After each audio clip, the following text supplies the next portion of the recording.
आपण कोळदाची पिठी करतोय. हे कोळीत आहेत मिरी, बडीशेप आणि धने. चला मग कृती बघू. गॅसवरती आपण कढई ठेवली आहे, त्यामुळे त्यामध्ये कोळीत घालूया. हे कोळीत भाजून झालेले आहे. आता हे मिक्सरला लावून घ्यायचे. मध्ये आता धने, मिरी आणि बडीशेप हे आता भाजून घेऊया.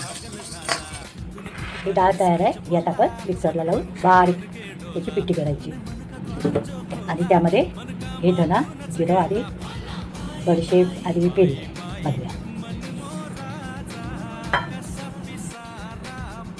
ही वाटून झालेली आहे. ही बघा, ही आता चांगली चाळून घ्यायची. आपली कोळदाची पिठी तयार झालेली आहे.